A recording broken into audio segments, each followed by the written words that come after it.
Si tu observes les choses, tu peux réaliser qu'il n'y a que 3 éléments qui vont te faire sortir de ce moment présent. Le premier, c'est l'auto-jugement, quand tu vas tomber dans j'aurais pu mieux faire et toutes ces choses-là, donc la honte, la tristesse, etc. La deuxième chose, c'est quand tu es excité, emballé pour quelque chose, et là d'un coup on sent qu'on a perdu un peu cet ancrage, on pourrait dire. Et la troisième chose, c'est la précipitation. C'est quand on se dit, oh là, il faut que je fasse vite, il faut vite finir ça. Et ces 3 choses, c'est ça qui nous met dans un état où on est plutôt agité, où on perd vraiment un bonheur, un bien-être, un calme naturel.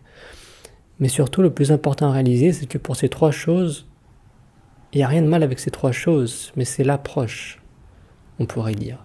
Par exemple, l'auto-jugement, ou la tristesse, la nostalgie, tout ça. Il n'y a absolument rien de mal avec ça. Parfois, il y a de la nostalgie qui arrive, et on reste avec un moment, il y a quelque chose de beau là-dedans. Parce qu'on sourit à des événements passés, et voilà, et on y sourit, ça fait du bien, ça fait partie de la vie. La nostalgie, la tristesse, tout ça, ça fait partie de l'humain. Le seul truc, c'est ça vient, on y passe un moment avec, et après ça passe. Pour être excité pour quelque chose, c'est la même chose. On peut dire, oh, il y a ça qui va arriver, c'est sympa. Mais il n'y a pas besoin après de tourner en boucle et de commencer à s'agiter pour ça. Et enfin, la troisième chose, et ça c'est le point clé, parce qu'on croit que quand on est présent, on ne peut pas agir, faire les choses comme d'habitude. Mais en fait, la précipitation, c'est tout dans la tête. On pense qu'il faut vite arriver dans le futur, qu'on est piégé dans le temps, et la tête, elle est toute agitée. Mais remarque que les actions que tu fais, elles sont toujours dans le moment présent. Ce moment présent, il ne bouge pas.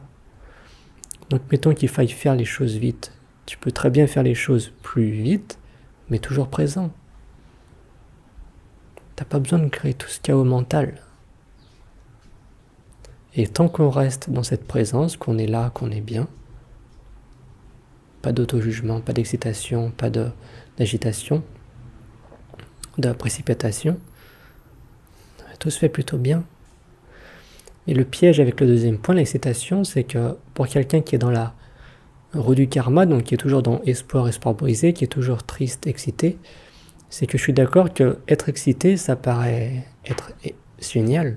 Parce que si on n'est pas excité, on est triste, on est piégé avec l'ego. Donc c'est ou l'un ou l'autre. Donc c'est sûr qu'on est excité, bah, c'est la vie. Mais en réalité, après, quand tu passes au-delà de ça, au-delà de l'ego, il y a vraiment il y a tout le bonheur que tu cherchais qui est déjà là, une paix qui est déjà là.